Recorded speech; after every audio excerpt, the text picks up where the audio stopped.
Bonjour à tous, c'est un plaisir de vous retrouver sur notre chaîne YouTube Haute Fidélité Saumur. J'espère que vous allez bien. Aujourd'hui, donc comme vous avez pu le voir sur le titre de la vidéo, nous allons parler de deux produits chez Sonus Faber. Donc c'est la nouvelle déclinaison de deux modèles Lumina en version Amator, donc en version améliorée. Donc il s'agit de la Lumina 2 et de la Lumina 5 que nous n'avons pas en magasin. Donc tout d'abord, la gamme Lumina, qu'est-ce que c'est? Ça se décline sous plusieurs produits. On a tout d'abord donc la Lumina 1, juste ici, qui est donc le modèle entrée de gamme de la marque en bibliothèque. Donc on est sur une paire d'enceintes à 900 € pour ce modèle-là. Comme vous pouvez le voir, on a un petit médium grave juste ici, ce qui fait que forcément c'est une enceinte à placer plutôt dans des endroits allant de 10 mètres carrés à 35-40 mètres carrés grand maximum. Juste au-dessus après, nous retrouvons le modèle Lumina 2, donc juste ici, qui lui voit son HP médium grave et forcément du coup la caisse augmenter. Donc on passe sur un 15 cm. Nous avons après la Lumina 3 qui est juste ici. Donc c'est le modèle colonne entrée de gamme de la marque. Donc là on passe sur un tarif de 2200 € pour ce modèle-là. Celui-ci je ne l'ai pas mentionné, on était à 1200 € pour la paire.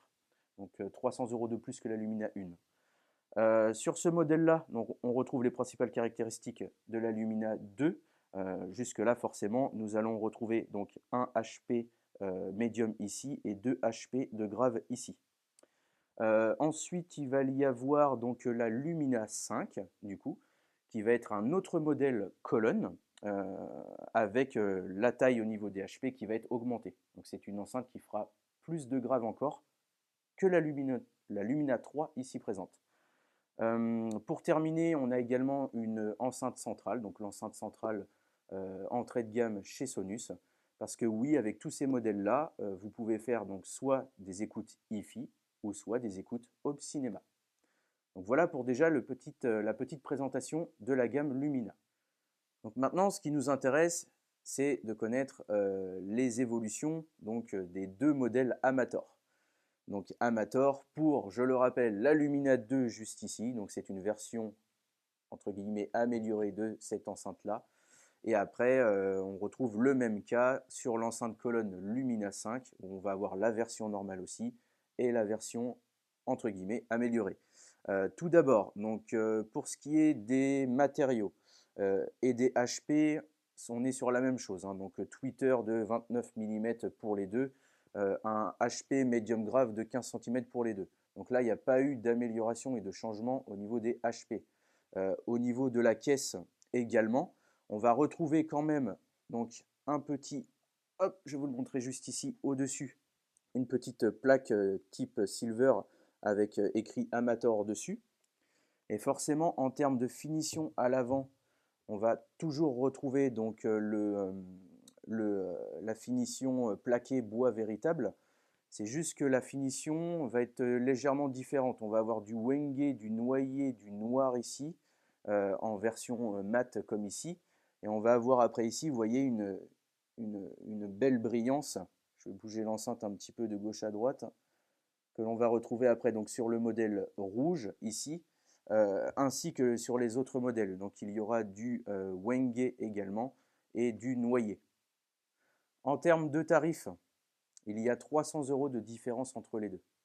Là, je le rappelle, on est à 1200 pour une paire et là, on passe à 1500 pour une paire.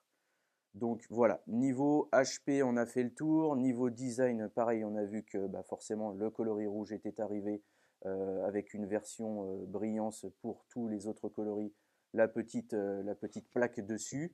L'autre principale caractéristique, donc ce qui nous intéresse le plus, c'est le changement principal, donc c'est le filtre. La partie du filtre a été révisée sur ce modèle-là. Ils ont amélioré les composants internes, ce qui fait qu'on a forcément de meilleures performances et une sensibilité un petit peu plus accrue. Au niveau de la fréquence de coupure, c'est pareil. Ça s'est vu nettement amélioré par rapport à ce modèle-ci. Là, on arrive à 2600 Hz en fréquence de coupure, ce qui fait 800 de plus que le modèle qui est ici. Même constat pour la Lumina 5. Donc la Lumina 5 a subi les mêmes améliorations que ce modèle-là. Au niveau de la fréquence de coupure, ça a augmenté de 250 Hz, on est passé à 2850. Pour ce qui est de l'impédance, de la sensibilité, de la puissance minimale admissible, maximale admissible, tout est resté après inchangé. Donc on est sur la même chose. Il y a juste eu la partie filtre révisé, la partie fréquence de coupure augmentée. Voilà pour l'aspect technique. Après, ce qui nous intéresse, l'aspect technique c'est une chose, hein, ce qui nous intéresse c'est aussi l'écoute. L'écoute, c'est vraiment ce qui va vous permettre de voir, vraiment de sentir, d'entendre ces différences. Nous, on a laissé ce modèle-là en rodage pendant pas mal de jours, même plusieurs semaines, donc environ 2 semaines en rodage. Une fois que c'était fait, on a fait donc nos tests et comparatifs. Donc on l'a comparé avec la Lumina 2 sur les mêmes câbles, sur les mêmes amplis à chaque fois, donc notamment sur un nouvel ampli Rotel qu'on a fait rentrer. Euh, j'ai vraiment constaté de très bonnes différences. Alors, il n'y a pas un raz-de-marée entre les deux modèles, mais les différences sont là. Pour un modèle à seulement 300 € de plus cher, j'ai trouvé ça assez convaincant. J'ai pris une petite feuille, j'ai fait quelques tests sur plusieurs morceaux, notamment Writings on the Wall de Sam Smith. Donc j'ai trouvé que sur l'enceinte ici, sa voix était un petit peu plus mise en avant et un petit peu plus claire et plus précise. Sur du Pink Floyd, donc sur Hey You de Pink Floyd, j'ai trouvé le grave un poil plus propre que sur cette version-là, qui était un petit peu plus baveuse. Et sur Yoon Sun-na, donc My Favorite Things, la voix tout simplement était plus claire. Donc je vous invite après, si vous avez l'occasion, donc dans un magasin ou autre, de faire les comparatifs, de voir par vous-même. Mais en tout cas, oui, je suis agréablement surpris par cette enceinte. On est très heureux de l'avoir fait rentrer en magasin. On n'a pas pu tester encore la Lumina 5 Amator. Nous n'avons pas la Lumina 5 de base en magasin. Nous, après, on passe directement de la Lumina 3 à la Sonetto 2 et 3.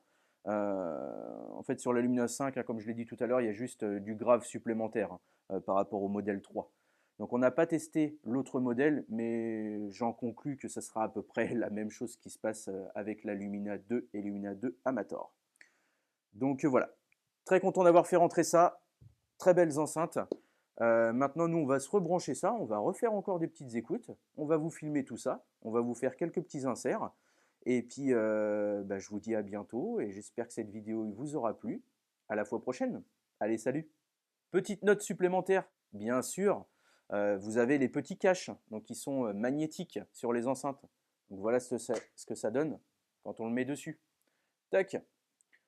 À savoir que ça ne vous changera pas l'écoute, hein, à part vous protéger de la poussière ou si vous avez un petit chat ou un enfant et que vous avez un petit peu peur pour vos HP, ça ne changera rien d'autre sinon à part ça. Donc voilà, tac, avec et puis sans.